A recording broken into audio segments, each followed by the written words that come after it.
নেপালে সাধারণ নির্বাচনে ভোট গ্রহণ শেষে চলছে গণনা। দুর্নীতি বিরোধী জেনজি বিক্ষোভের পর অনুষ্ঠিত সাধারণ নির্বাচনে প্রায় 2 দশকের মধ্যে সবচেয়ে কম ভোট পড়েছে বলে জানিয়েছে দেশটির গণমাধ্যমগুলো। নির্বাচন কমিশন জানিয়েছে দেশটির মোট ভোটারের মাত্র 58.07% ভোট দিয়েছে।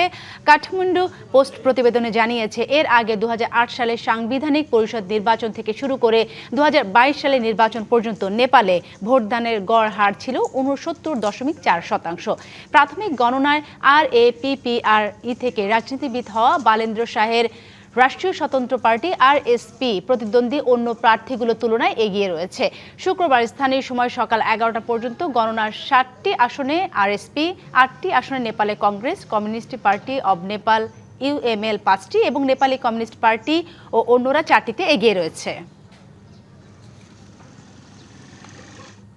নগদ নিয়ে এলো হার না মানা হার অফার। সর্বনিম্ন 10,000 টাকা রেমিটেন্স নগদে পাঠালে থাকছে স্বর্ণের হার জেতার সুযোগ।